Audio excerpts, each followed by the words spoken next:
Title છે સંતુલન chapter પ્રકરણ 7 છે અને એનું નામ છે સંતુલન. તો સંતુલનને ઇંગ્લિશમાં ઇક્વિલિબ્રિયમ એટલે કે સંતુલન અવસ્થા તરીકે ઓળખવામાં આવે છે. હવે સંતુલનમાં મારે વાત કરવી છે તો સૌથી પહેલા હું કંઈક આવું લખું કે કોઈ પણ રાસાયણિક પ્રક્રિયા એ ખરેખર તો કેટલા ભાગમાં વહેંચાયેલી છે? તો કોઈ પણ રાસાયણિક પ્રક્રિયા એ અહીંયા છે એ 3 ભાગમાં વહેંચાય. પહેલું નામ છે પુરોગામી પ્રક્રિયા. તો પુરોગામી પ્રક્રિયા એટલે શું? તો જે રાસાયણિક પ્રક્રિયા શું થશે? તો કે પ્રક્રિયકનું શેમાં રૂપાંતર થાય? નિપજમાં રૂપાંતર થાય.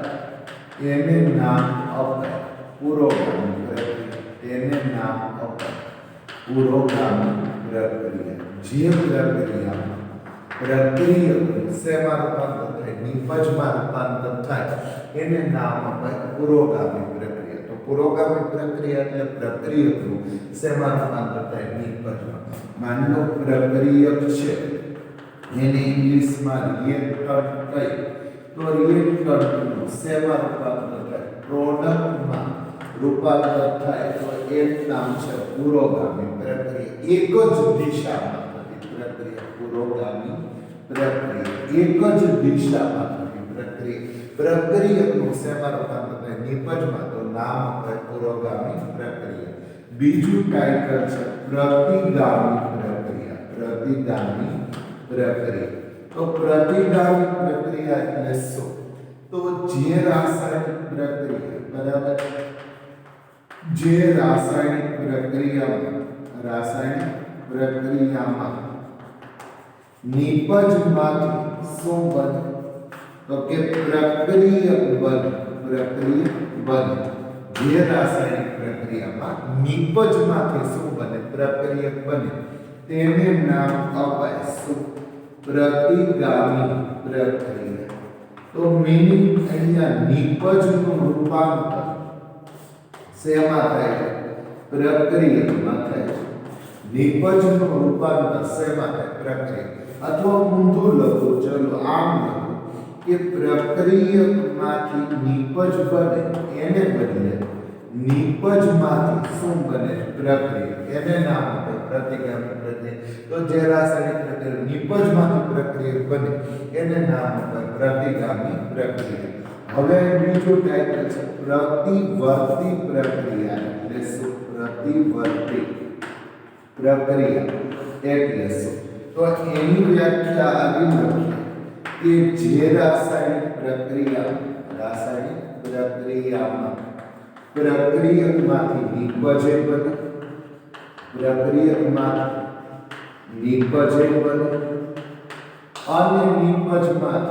અને નિપજમાંથી શું બને? તો કે પ્રક્રિયક બને. એને નામ અપાય પ્રતિવર્તી પ્રક્રિયા. જે રાસાયણિક પ્રક્રિયકનું નિપજમાં રૂપાંતર થાય અને નિપજમાંથી પ્રક્રિયક બને એને નામ અપાય પ્રતિવર્તી પ્રક્રિયા. ફરી એકવાર પુરોગામી પ્રક્રિયા. જે રાસાયણિક પ્રક્રિયામાં પ્રક્રિયકનું નિપજમાં રૂપાંતર થાય તો પુરોગામી પ્રક્રિયા. પ્રતિગામી પ્રક્રિયા. જે રાસાયણિક પ્રક્રિયા નિપજમાંથી પ્રક્રિયક બને તો પ્રતિગામી પ્રક્રિયા. પ્રતિવર્તી પ્રક્રિયા. જે રાસાયણિક પ્રક્રિયામાં પ્રક્રિયકમાંથી નિપજ બને અને નિપજમાંથી પાછો પ્રક્રિયક બંને દિશામાં મીનિંગ બંને દિશામાં પ્રક્રિયા થાય. બંને દિશામાં પ્રક્રિયા થાય એને નામ અપાય પ્રતિવર્તી પ્રક્રિયા. એટલે શું? તો પ્રક્રિયકમાંથી શું બને છે? નિપજ બને છે અને નિપજમાંથી ફરી પાછું શું બને? પ્રક્રિયકમાંથી નિપજ બને અને નિપજમાંથી પ્રક્રિયા. પુરોગામી દિશા में प्रक्रिया है. प्रतिगामी दिशा में प्रक्रिया मीनिंग बनने दिशा प्रक्रिया की निपत्ति प्रक्रिया तो नाम पर प्रतिवर्ती प्रक्रिया हमारा टाइटल आवे છે કે ભાઈ સંતુલન પ્રક્રિયા કેવા પ્રકાર સંતુલન પ્રક્રિયાઓના પ્રકાર તો સંતુલન પ્રક્રિયામાં મુખ્યત્વે ત્રણ પ્રકારની પ્રક્રિયા ત્રણ પ્રકારની શું જોવા મળે પ્રક્રિયા મળે છે સંતુલન પ્રક્રિયામાં મુખ્યત્વે ત્રણ પ્રકારની પ્રક્રિયા થ્રી ટાઈપ્સ ઓફ રિએક્શન જોવા મળે પહેલી પ્રક્રિયા લખીએ એને નામ આપીએ શું તો કે ત્રણ પ્રકારની પ્રક્રિયાઓ સંતુલનમાં જોવા મળે એમાં પહેલી પ્રક્રિયા કંઈક આવા પ્રકારની છે ત્રણ પ્રકાર કે ભાઈ માની લો કે પ્રક્રિયા પૂર્ણ થવા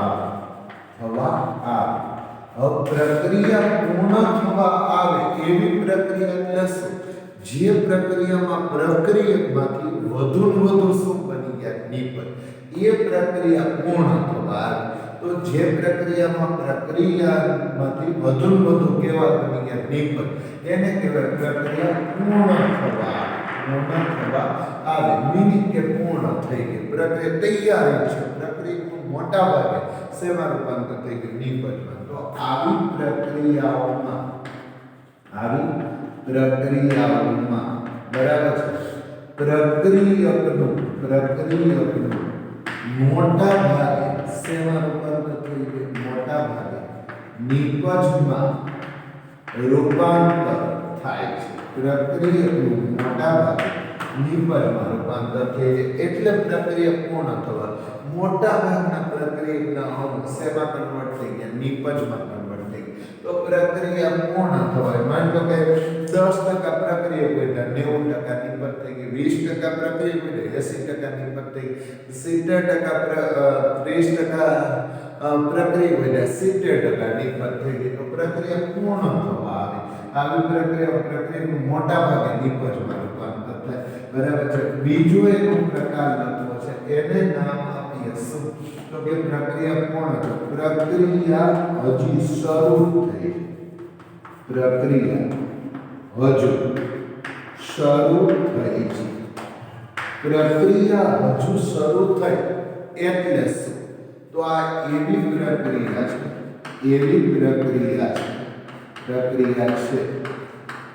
છે કે જેમ બરાબર શું તો કે પ્રક્રિયકો વધારે છે અને નિપજો પ્રમાણમાં કેવા છે ઓછા છે પ્રક્રિયકો વધારે છે અને નિપજો ઓછા છે પ્રક્રિયા હજુ શરૂ થઈ એમ પ્રક્રિયા છે કે જેમાં પ્રક્રિયકો વધારે છે અને નિપજો પ્રમાણમાં કેવા જોવા મળે ઓછા તો પ્રક્રિયા હજુ શરૂ થઈ છે પ્રક્રિયકો વધારે છે અને નિપજો પ્રમાણમાં કેવા છે ઓછા જેની પ્રક્રિયા હજુ શરૂ થઈ પ્રક્રિયકો વધારે પ્રમાણમાં કે હજી પ્રક્રિયકનું નિપજમાં રૂપાંતર થયું જ નથી હજી પ્રક્રિયા શરૂ થઈ પ્રક્રિયકો વધારે એટલે શું મતલબ 14 પાઠ હોય માંથી 3 પાઠ થયા હોય બાકીના પાઠ હજી ભણાવવાના બાકી હોય તો પ્રક્રિયા હજુ શરૂ થઈ ગઈ પ્રક્રિયકો વધારે નિપજો કેવા થઈ જશે ઓછા બરાબર તો પ્રક્રિયા હજુ શરૂ થઈ છે કે જેમાં પ્રક્રિયકો વધારે છે અને નિપજો પ્રમાણમાં કેવા છે ઓછા ત્રીજી પ્રક્રિયા છે કે પ્રક્રિયા સારા એવા પ્રક્રિયા કોઈ અંશે વધારે પ્રમાણમાં પ્રક્રિયા સંતુલનમાં છે સંતુલનમાં પ્રક્રિયા હોવી એટલે શું તો મોટા ભાગે પ્રક્રિયા શેમાં તો નિપજોમાં અને અહીંયા છે નિપજોનું પ્રક્રિયા સારા એવા પ્રમાણમાં પ્રક્રિયકોનું નિપજોમાં અને નિપજોનું પ્રક્રિયકોમાં કેવા સારા એવા પ્રમાણમાં રૂપાંતર થાય છે પ્રક્રિયકોનું નિપજો અને નિપજોનું સારા એવા પ્રમાણમાં શેમાં રૂપાંતર થાય પ્રક્રિયકોમાં રૂપાંતર થાય. તો પ્રક્રિયા સંતુલનનો મોટા ભાગે આવી પ્રક્રિયાઓનો શું કરવામાં આવે? અભ્યાસ કરવામાં આવે. મોટા ભાગે આવી પ્રક્રિયાઓનો અભ્યાસ કરવામાં આવે.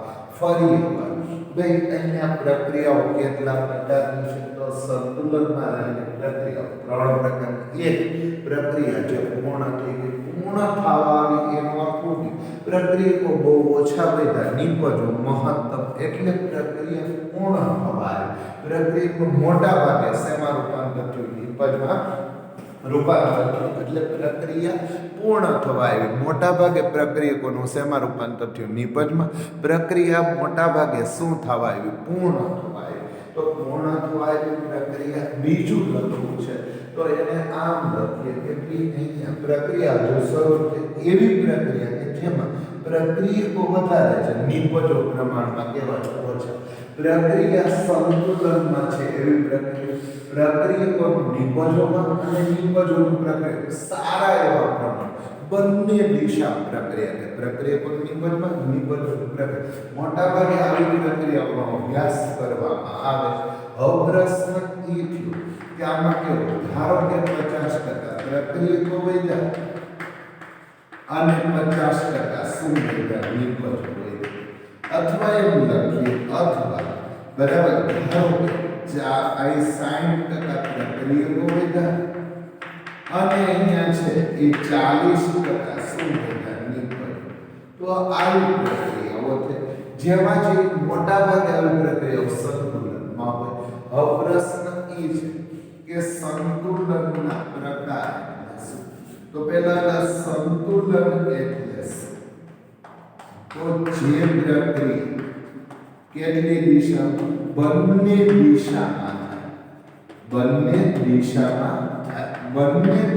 થવો એટલે શું? પ્રક્રિયા નિપજમાં રૂપાંતર થવું અને નિપજોનું પ્રક્રિયા જે પ્રક્રિયા બંને દિશામાં થાય. મીનિંગ પુરોગામી દિશામાં થાય અને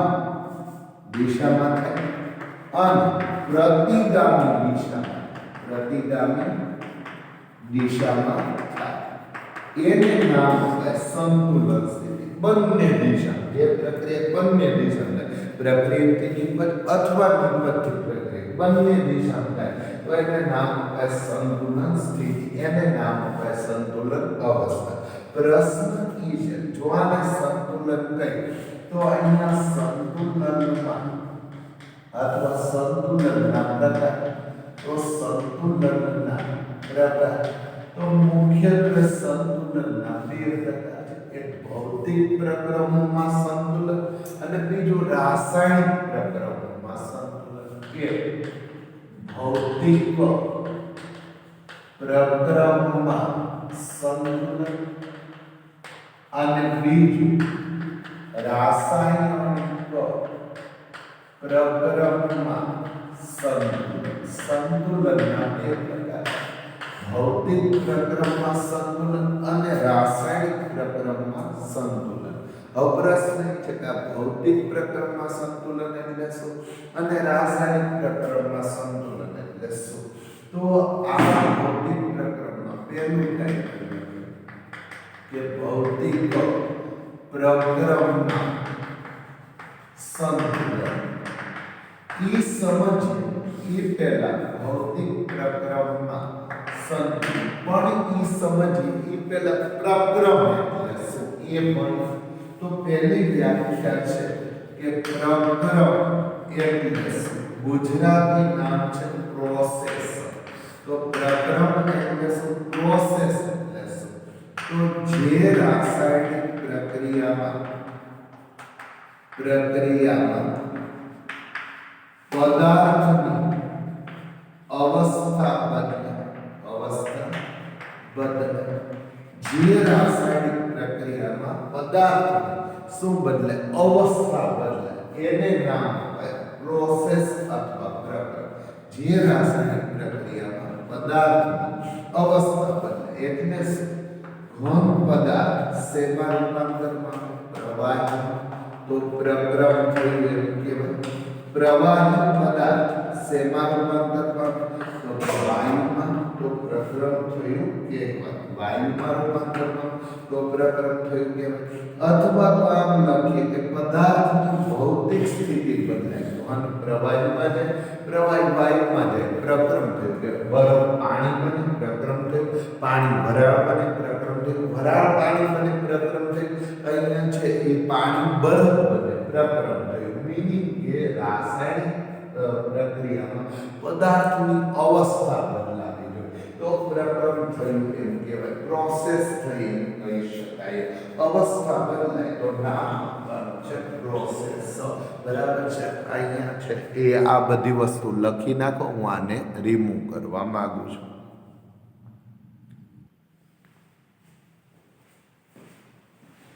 ચાલો, ટાઇટલ છે ભૌતિક પ્રક્રમોમાં સંતુલન. પ્રક્રમ એટલે પદાર્થની અવસ્થા બદલાવી.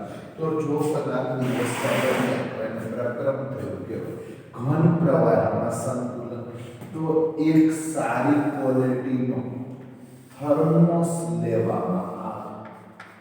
તો આનું નામ છે થર્મોસ. તો સારી ક્વોલિટીનો થર્મોસ લેવામાં. થર્મોસ એટલે કાચનું પાત્ર કે જેની દીવાલ અવાહક હોય. આપણને ખબર હશે કે ચા ગરમ રહે એના માટે થર્મોસ વપરાય છે, જેના ઉપર ફાઈબરનું પડ હોય અને અંદરની તરફ કાચની દીવાલ હોય અવાહક. તો આ ઘન પ્રવાહીમાં સંતુલન. તો આવું લખીએ કે ભાઈ એક થર્મોસમાં બરાબર છે જેની દીવાલ કેવી છે? અવાહક છે. અવાહક એટલે શું? એમાંથી ગરમી આસપાસ પસાર થવી ન જોઈએ અથવા ધીમે ધીમે પસાર થાય એને અવાહક કહેવાય. જેમ કે ફ્રીજની બે સાઈડો હોય એ અવાહક હોય, જેથી કરીને અંદરની ઠંડી બહાર જઈ શકે નહીં. તો થર્મોસમાં બરાબર છે શું ભરવામાં આવ્યું? પ્રવાહી પાણી અને બરફ લેવામાં આવે. બરફ સોલિડ લેવામાં આવે છે. એક થર્મોસમાં બરાબર પ્રવાહી પાણી અને બરફ સોલિડ લેવામાં આવે. ચાલો જોઈએ. આ થર્મોસ લીધો, તેની અંદર આ પ્રવાહી પાણી લીધું અને એની અંદર બરફ લેવામાં આવ્યો. પાણી લેવામાં આવે અને એની અંદર શું ઉમેરવામાં આવ્યું? બરફ નાખવામાં આવ્યો. બરાબર છે. તો આ બરફ નાખ્યો. અહીં ટેમ્પરેચર 0 સેલ્સિયસ છે અને 0 સેલ્સિયસ છે. તો શું થશે? તો કે પ્રવાહી પાણીના અણુ, લિક્વિડ ના અણુ પાણી બરફમાં રૂપાંતર પામશે અને બરફમાંથી ફરી પાછા પ્રવાહી પાણીમાં રૂપાંતર પામશે. પાણી લિક્વિડના અણુ બરફમાં રૂપાંતર પામશે અને અહીંયા છે એ પાણી લિક્વિડના અણુ બરફમાં રૂપાંતર પામશે અને બરફ સોલિડમાંથી ફરી પાછો પાણીમાં રૂપાંતર પામશે. એનો અર્થ એવો થયો કે તમે આવું બોલી શકો કે અહીંયા થર્મોસમાં પાણી લિક્વિડમાંથી સતત પાણી સોલિડ મીન બરફ બને છે. પાણી લિક્વિડમાંથી સતત શું બને છે? પાણી સોલિડ બને છે. તો થર્મોસમાં પાણી લિક્વિડમાંથી સતત પાણી સોલિડ બને છે અને બરફ સોલિડમાંથી સતત પાણી લિક્વિડ બને છે. એનો અર્થ એવો થયો કે થર્મોસમાં પાણી લિક્વિડમાંથી સતત પાણી સોલિડ અને બરફ સોલિડમાંથી સતત પાણી લિક્વિડ બને. શેમાં? થર્મોસમાં. જો સતત આવી રીતે થતું હોય તો તેમની વચ્ચે શું સ્થપાય છે? સંતુલન સ્થપાય. કોઈ પણ જગ્યાએ સંતુલન તમે લખો એટલે તમારે શું કરવાનું છે? પ્રક્રિયા બે દિશામાં થવાની. પાણી લિક્વિડમાંથી પાણી સોલિડ મીનિંગ બરફ બને અને બરફમાંથી ફરી પાછું પાણી બને એટલે એમની વચ્ચે શું સ્થપાશે? સંતુલન સ્થપાય છે. તો આ થઈ ગયું સંતુલન. તો આને કહીશું ઘન અને પ્રવાહી. એટલે બરફ સતત પાણીમાં અને પાણી સતત બરફમાં રૂપાંતર પામે. આમને કહીશું ઘન અને પ્રવાહી વચ્ચે. ઘન અને પ્રવાહી વચ્ચે શું જોવા મળે? તો કે સંતુલન મળે છે. સંતુલન મળે છે. ઘન અને પ્રવાહી વચ્ચે સતત શું જોવા મળે? સંતુલન મળે છે. આ પ્રશ્ન બીજો એક છે કે ભાઈ માની લો કે આ એક જ અવસ્થામાં સંતુલન મળે તો કીધું ના. તો ઘન અને પ્રવાહી પહેલું ભૌતિક પ્રક્રિયામાં સંતુલન, તો બીજું સંતુલનમાં જોવું છે પ્રવાહી પાણી અને તેની બાષ્પ વચ્ચે. તેની બાષ્પ વચ્ચે શું સ્થપાય છે? સંતુલન સ્થપાય છે. સંતુલન સ્થપાય છે. કોની વચ્ચે સંતુલન સ્થપાય? પ્રવાહી પાણી અને એની બાષ્પ વચ્ચે શું સ્થપાય? સંતુલન સ્થપાય છે. હવે ઈ માં કેમ જોવું? તો અહીંયા એ જોવા માટે હું આવું લખું કે ભાઈ એક બંધ પાત્રમાં પાણી લેવામાં આવે. એક બંધ પાત્રમાં પાણી લેવામાં આવે. તો આ થઈ ગયું પાણી લિક્વિડ. એક બંધ પાત્રમાં પાણી લેવામાં આવે. હવે બંધ પાત્ર છે એટલે એના પર ડીશ નાખી. તો બંધ પાત્રમાં શું લેવામાં આવે? પાણી લેવામાં આવે. સતત પાણીમાંથી શું બનેલા છે? પાણીની બાષ્પ બનશે. H2O gas. સતત પાણીમાંથી શું બને? પાણીની બાષ્પ. તો આ જોઈને લખીએ કે ભાઈ આમાં જોઈને ના જે લખ્યું એક બંધ પાત્રમાં પાણી લેવામાં આવે છે. એક બંધ પાત્રમાં શું લેવામાં? પાણી લિક્વિડ લેવામાં આવે. હવે એની સાથે સાથે શું થશે? તો કે કોઈ એક ચોક્કસ તાપમાન meaning fix temperature. Okay, fix temperature જો તાપમાન બદલીશું તો બાષ્પ બનવાના વેગમાં વધારો કે ઘટાડો થઈ શકે. એવું ન થાય એટલે તાપમાન કેવું રહે? ફિક્સ. તો બંધ પાત્રમાં પાણી લિક્વિડ લેવામાં ચોક્કસ તાપમાન ફિક્સ ટેમ્પરેચર બરાબર. પાણી લિક્વિડમાંથી સતત પાણીની બાષ્પ બને છે. પાણી લિક્વિડમાંથી સતત પાણીની બાષ્પ બને છે. લિક્વિડમાંથી શું બને? પાણીની બાષ્પ બને. એટલે પ્રક્રિયા એક દિશામાંથી પાણી લિક્વિડમાંથી શું બન્યું? પાણી ગેસ. પુરોગામી દિશા પ્રક્રિયા છે. કેટલી દિશા પ્રક્રિયા છે? એક પુરોગામી પ્રક્રિયાનું નિબંધ. પાણી લિક્વિડમાંથી પાણી ગેસ મીનિંગ બાષ્પ બને છે. એક સમય પાત્ર બંધ છે જેમાં આપણે દ્રવ્ય અવસ્થા સ્ટેટ્સ ઓફ મેટરમાં શીખ્યા. બંધ પાત્ર હોય તો એક સમય બાષ્પના અણુ બહુ ભેગા થઈ જશે. તો પાણી લિક્વિડમાંથી શું બને છે? પાણી ગેસ બાષ્પ બને. પુરોગામી દિશા પ્રક્રિયા. હવે આમ લખ્યું કે એક સમય બાષ્પના અણુ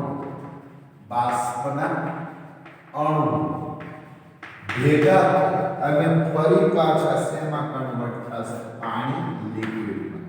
એક સમય બાષ્પના અણુ ભેગા થઈ અને ફરી પાછા શેમાં કન્વર્ટ થશે? પાણી લિક્વિડમાં. તો એક સમય બાષ્પના અણુ એટલા બધા ભેગા થઈ જશે કે નજીક આવશે. જો બાષ્પના અણુ નજીક ગોઠવે તો તરત જ એમાંથી પાછું પાણી પ્રવાહી બનશે. તો લખીએ એક સમય બાષ્પના અણુ ભેગા થઈને શું બનાવે છે? તો કે ફરી પાછું પ્રવાહી પાણી બનાવે છે. બાષ્પના અણુ ભેગા થઈ અને શું બનાવે? પ્રવાહી પાણી બનાવે. પહેલા લખવાનું પાણી લિક્વિડમાંથી પાણી ગેસ લીધું. પાણી લિક્વિડમાંથી પાણી ગેસ લીધું. ગેસના અણુ ભેગા થઈ ગયા અને શું થયું? તો તો કે ફિક્સ ટેમ્પરેચરે આ ગેસના અણુ ફરી પાછા ભેગા થઈ પ્રતિગામી દિશામાં જશે, પ્રતિગામી દિશામાં જશે અને પાણી લિક્વિડ બનાવે છે.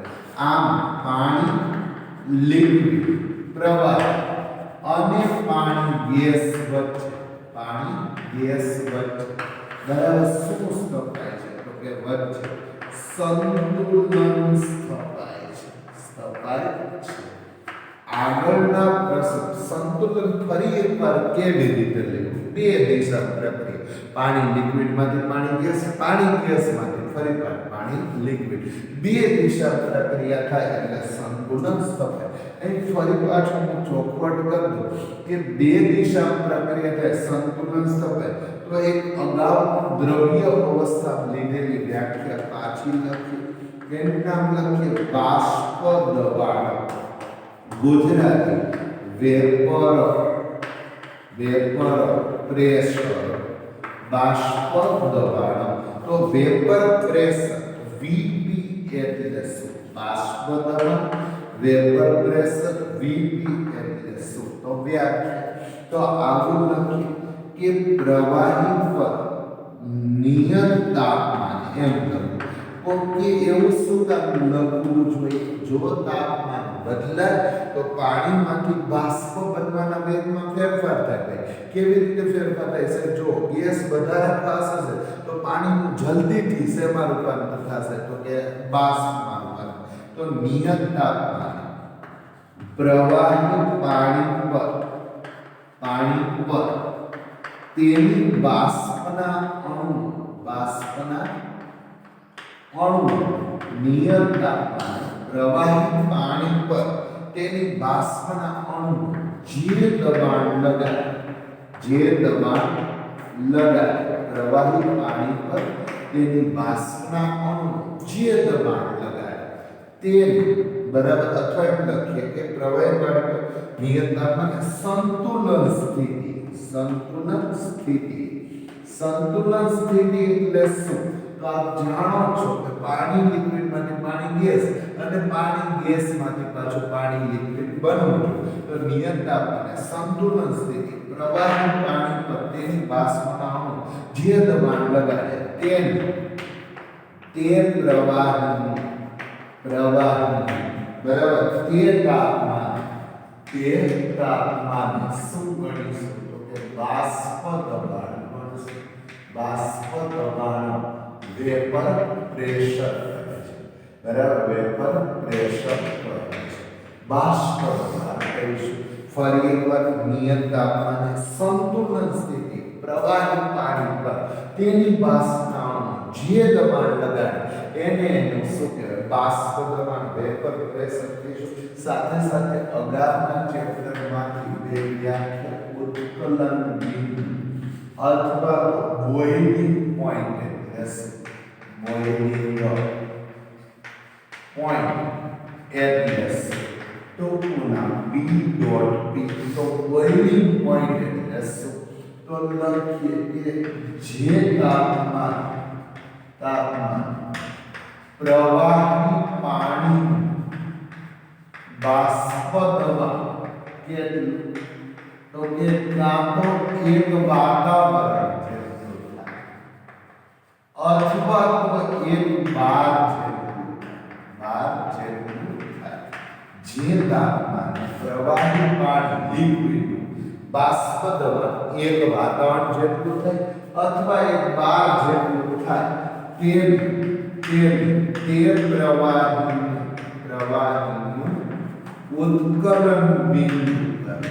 ઉત્કલન બિંદુ કહે છે. આ કેટલી ચોખવટ કરી ચોખવટ કર તો પેલું કે જો વાતાવરણનું દબાણ એક વાતાવરણ થાય તો આવા ઉત્કલન બિંદુને સામાન્ય ઉત્કલન બિંદુ કહેવાય. પણ જો વાતાવરણનું દબાણ એક બાર થાય તો એને પ્રમાણિક ઉત્કલન બિંદુ કહેવાય. જે તાપમાને બે વ્યાખ્યા બોલતો, જે તાપમાને પ્રવાહી પાણી બાષ્પ દબાણ એક વાતાવરણ થાય તો એને એનું સામાન્ય ઉત્કલન બિંદુ કહેવાય. પણ જો જે તાપમાને પ્રવાહી પાણી બાષ્પ દબાણ એક બાર થાય તો એને પ્રમાણિત ઉત્કલન બિંદુ કહીશું. તો એને પ્રમાણિત ઉત્કલન બિંદુ. આ અગાઉના પાઠમાં આવેલી કેટલીક વ્યાખ્યા છે એ લખીએ. ત્રીજું લખ્યું છે ઘન અને તેની બાષ્પ વચ્ચે, તેની બાષ્પ વચ્ચે શું સ્થપાય? તો કે સંતુલન સ્થપાય. તો ઘન અને એની બાષ્પ વચ્ચે સંતુલન સ્થપાય એના માટે લખ્યું ઘન અવસ્થા અને એની બાષ્પ વચ્ચે શું સ્થપાય? સંતુલન સ્થપાય. એમાં લખ્યું ઘન અવસ્થા અને એની બાષ્પ વચ્ચે સંતુલન સ્થપાય એ લખવું છે. તો એક પાત્રમાં આયોડિન ઘન અથવા એક બંધ પાત્રમાં આયોડિન ઘન લેવામાં આવે છે. એક બંધ પાત્રમાં આયોડિન ઘન લેવામાં આવે. I2 એટલે આયોડિન કઈ અવસ્થામાં? ઘન અવસ્થામાં લેવામાં આવે. આપ જાણો છો કે આયોડિન સોલિડ એ ઉર્ધ્વ પાતળનો ગુણધર્મ ધરાવે છે. ઉર્ધ્વ પાતળ એટલે શું? ગુણધર્મ ધરાવે છે. ઉર્ધ્વ પાતળ એટલે શું? ઘનમાંથી ડાયરેક્ટ બાષ્પમાં રૂપાંતર થવું. આપને ખબર હશે કે કપૂરની ગોટી જે પેલા ધૂપની અંદર વપરાય છે, ધૂપ દીવા કરવા, એ ઉર્ધ્વ પાતળનો ગુણ. ઘનમાંથી ડાયરેક્ટ વાયુ. અગરબત્તી બનાવવા માટે પણ એનો ઉપયોગ થાય. ઘનમાંથી ડાયરેક્ટ વાયુ. આયોડિન ઉર્ધ્વ પાતળનો ગુણધર્મ ધરાવે. ઘનમાંથી ડાયરેક્ટ શેમાં કન્વર્ટ થાય? વાયુમાં કન્વર્ટ થાય છે. હજી એક લખી શકાય ઓડોનિલ પ્રકારના એર ફ્રેશનર. ક્યાં હોય છે? સામાન્ય રીતે ટોયલેટની અંદર. તો આપણને કોઈ બેડ સ્મેલ રિમૂવ કરવા માટે ઓડોનિલ વપરાય. તો ઓડોનિલ છે એ ઉર્ધ્વ પાતળનો ગુણધર્મ ધરાવે. એટલે ઘનમાંથી ડાયરેક્ટ શેમાં રૂપાંતર થાય? ડામરની ગોળી, ઓલા ગોદડા ગાદલા સાચવવા માટે વપરાતી ગોળી, એ પણ ઉર્ધ્વ પાતળનો ગુણધર્મ દર્શાવે. ડાયરેક્ટ ઘનમાંથી શેમાં રૂપાંતર થાય? બંધ પાત્રમાં આયોડિન લીધું એ ઉર્ધ્વ પાતળનો ગુણધર્મ. બાકી પેલા આ બધી વસ્તુ લખી નાખો. હું આને રિમૂવ કરવા માંગુ છું. બરાબર છે? ફરી પાછું આયોડિન ઉર્ધ્વ પાતળનો ગુણધર્મ ધરાવે. બંધ પાત્રમાં આયોડિન સોલિડ લેવામાં.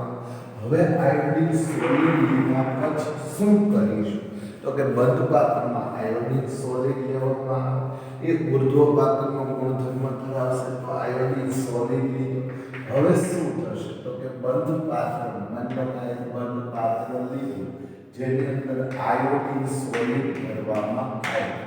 I2 સોલિડ ભરવામાં આવ્યો. કેવું પાત્ર છે? બંધ પાત્ર. એની અંદર શું ભરવામાં આવ્યું? Iodine solid. હવે શું થશે? તો કે આયોડિન ઘનમાં આયોડિન બાષ્પ બનવા માંડશે. આયોડિન ઘનમાંથી આયોડિન બાષ્પ બનશે. I2 ગેસ બનશે. આયોડિન બાષ્પ બનશે. આયોડિન ઘનમાંથી આયોડિન શું બનશે? બાષ્પ બનશે. કેમ કે ઉર્ધ્વ પાતળનો ગુણધર્મ ધરાવે છે. પરિણામે બંધ પાત્રમાં આયોડિન સોલિડ લેવામાં આવે. બંધ પાત્રમાં આયોડિન સોલિડ લેવામાં આવે. તો આયોડિન સોલિડનું સતત શેમાં રૂપાંતર થાય? આયોડિન ગેસમાં રૂપાંતર થાય છે. આયોડિન સોલિડ સતત આયોડિન ગેસમાં રૂપાંતર થાય. બંધ પાત્રમાં આયોડિન સોલિડ લેવામાં આવ્યું. આયોડિન સોલિડનું સતત આયોડિન ગેસમાં રૂપાંતર થાય. હવે એ તમને કેમ ખબર પડે કે આયોડિન ગેસ બનતો હશે? તો પાત્રમાં જાંબલી રંગની કેમ? આયોડિનનો રંગ જાંબલી છે. આયોડિનની બાષ્પનો રંગ જાંબલી છે. તો બંધ પાત્રમાં જાંબલી રંગની તીવ્રતામાં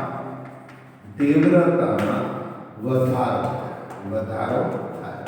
બંધ પાત્રમાં બરાબર આયોડિનના જાંબલી રંગની તીવ્રતા તીવ્રતા વધારે આયોડિન સોલિડ સતત આયોડિન ગેસમાં રૂપાંતર થાય પરિણામ જાંબલી રંગની તીવ્રતામાં બરાબર શું થાય વધારો થાય તો ફરી એકવાર બંધ પાત્રમાં આયોડિન સોલિડ લીધું એનું સતત ગેસમાં રૂપાંતર થયું પાત્ર બંધ રહે આયોડિનની તીવ્રતામાં જાંબલી રંગની તીવ્રતામાં શું થશે વધારો થાય છે બરાબર એક સમય રંગની તીવ્રતા કેવી થઈ જશે અચળ થશે મીનિંગ હવે જાંબલી રંગ વધશે નહીં અને ઘટશે નહીં તો જાંબલી રંગની તીવ્રતા કેવી થઈ જશે અચળ મીનિંગ જાંબલી રંગ વધશે નહીં અને ઘટશે નહીં તો જાંબલી રંગનું આયોડિન બંધ પાત્રમાં આયોડિન સોલિડ લીધું એની ઉપર આયોડિનની બાષ્પ ભેગી કરવામાં આવે જાંબલી રંગની તીવ્રતા વધારે એક સમયે રંગની તીવ્રતા કેવી રહેશે અચળ રંગની તીવ્રતા કેવી રહેશે અચળ જાંબલી રંગ હોય એવો ને એવો પાત્રમાં રહેશે એનો અર્થ એવો થયો કે આયોડિન સોલિડ માંથી આયોડિન ગેસ પુરોગામી દિશામાં અને આયોડિન ગેસમાંથી પ્રતિગામી દિશામાં આયોડિન સોલિડ એમની વચ્ચે શું સ્થપાય છે સંતુલન સ્થપાય છે કારણ કે રંગની તીવ્રતા બદલાતી નથી ફરી એકવાર બંધ પાત્રમાં આયોડિન સોલિડ લીધું બરાબર હવે આયોડિન સોલિડનું સતત આયોડિન ગેસમાં રૂપાંતર થયું મીનિંગ આયોડિન વાયુ થયું પાત્રમાં જાંબલી રંગની તીવ્રતામાં સતત વધારો થયો એક સમય જાંબલી રંગની તીવ્રતા અચળ થઈ ગઈ એનો અર્થ આયોડિન સોલિડ અને આયોડિન ગેસ વચ્ચે કેમ જેટલું આયોડિન હતું એ બાષ્પ બન્યું બાષ્પમાંથી આયોડિન સોલિડ બનવા માંડ્યું તો અને તો જ રંગની તીવ્રતા કેવી રહેશે અચળ એટલે એમની વચ્ચે શું સ્થપાય છે તો કે સંતુલન સ્થપાય છે હજી એક પ્રશ્ન લેવો છે સંતૃપ્ત દ્રાવણ એટલે શું ગુજરાતી સેચ્યુરેટેડ સોલ્યુશન એટલે શું સંતૃપ્ત દ્રાવણ સેચ્યુરેટેડ સોલ્યુશન એટલે શું તો વ્યાખ્યા કંઈક આવી છે સંતૃપ્ત દ્રાવણ સેચ્યુરેટેડ સોલ્યુશન કે ભાઈ આવું લખ્યું કે ભાઈ માની લો કે સેચ્યુરેટેડ સોલ્યુશન સંતૃપ્ત દ્રાવણ બરાબર કોઈ પણ ખાંડ નામનો ઘન પદાર્થ શુગર જેને કહીએ એને પાણીમાં ઓગાળ્યું લિક્વિડમાં ઓગાળતા શું જોવા મળશે પાણી લિક્વિડમાં ઓગાળતા દ્રાવ્ય બને છે ખાંડ શું બને દ્રાવ્ય બને એટલે ઓગળી જાય ખાંડ ઓગળી જાય હજી એક બીજી વાર ખાંડ સોલિડ લીધી અને પાણી લિક્વિડમાં ઓગાળ્યું બરાબર ફરી પાછી દ્રાવ્ય બની હજી એક વાર ખાંડ એક ચમચી ખાંડ લીધી પાણી લિક્વિડ બનાવી ખાંડ ઓગળી ગઈ બે ચમચી ખાંડ લીધી પાણી લિક્વિડ બનાવી ઓગળી ગઈ ત્રણ ચમચી ખાંડ લીધી પાણી લિક્વિડ બનાવી ઓગળી ગઈ એક સમય હવે વધારે ખાંડ લેવામાં આવે ત્યારે વધારે શુગર લેવામાં આવે ત્યારે એ પાણીમાં ઓગળતી નથી મીન ખાંડ હવે ઘન સ્વરૂપે પાત્રમાં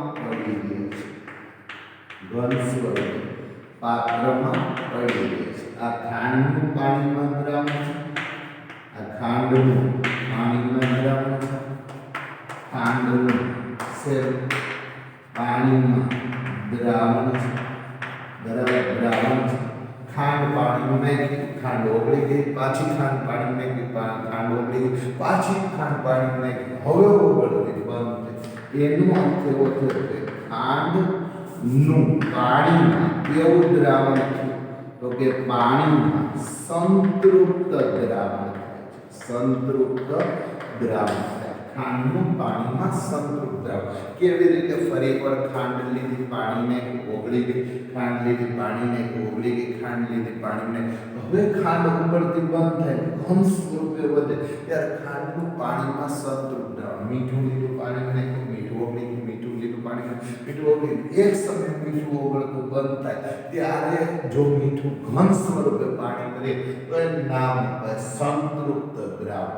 જો ઘન પ્રવાહી સંતુલન ઘન બરફ અને પ્રવાહી પાણી, બરફમાંથી પાણી બની રાખે, પાણીમાંથી સતત બરફ બની રાખે, બંને દિશામાં પ્રક્રિયા થાય તો એનું નામ હોય ઘન પ્રવાહીમાં સંતુલન. બીજું ટાઇટલ પ્રવાહી બાષ્પમાં પાણીમાંથી સતત વરાળ બને રાખે, વરાળમાંથી સતત પાણી બને, આમ પાણી લિક્વિડમાંથી પાણી ગેસ અને પાણી ગેસમાંથી પાણી લિક્વિડ બંને દિશામાં થાય તો એમની વચ્ચે સંતુલન સપાય. ત્રીજું સંતુલન છે એને નામ આવું આપી કે ભાઈ ખાંડનું પાણીમાં દ્રાવણનું ખાંડ અસર. અહીંયા છે આયોડિનનું, અહીંયા છે ઘન પાત્રમાં દ્રાવણ, આયોડિન ઉર્ધ્વ પાત્ર ઘનમાંથી ડાયરેક્ટ વાયુમાં, એને ઉર્ધ્વ પાત્ર, ઘનમાંથી ડાયરેક્ટ વાયુ રૂપાંતર. આયોડિનની બાષ્પિક જાંબલી રંગ વધતો ગયો. એક સમય જાંબલી રંગની તીવ્રતા છે એ કેવી થઈ જશે? અચળ. એનો અર્થ એવો થયો કે આયોડિન સોલિડ અને આયોડિન ગેસ વચ્ચે શું સ્થપાય? સંતુલન સ્થપાય. સંતૃપ્ત દ્રાવણ કોઈ પણ પદાર્થને પાણીમાં નાખી કે કોઈ બીજા દ્રાવણમાં નાખી અને પદાર્થ ઓગળે રાખે અને એક સમયે ઓગળતો બંધ થાય તો એને નામ અપાય સંતૃપ્ત દ્રાવણ. અહીં સુધી પહેલા ભાગમાં રાખીએ. સંતુલન એટલે શું? તો કે જે પ્રક્રિયા પુરોગામી દિશા મિનિટ પ્રક્રિયાથી નિપજ અને પ્રતિગામી દિશા મિનિટ નિપજોમાં પ્રક્રિયા એમ બંને દિશામાં થાય એને નામ અપાય સંતુલન સ્થિતિ. તો અહીં સુધી રાખીએ છીએ. લાગી આપ લખી તો બધા ચલો.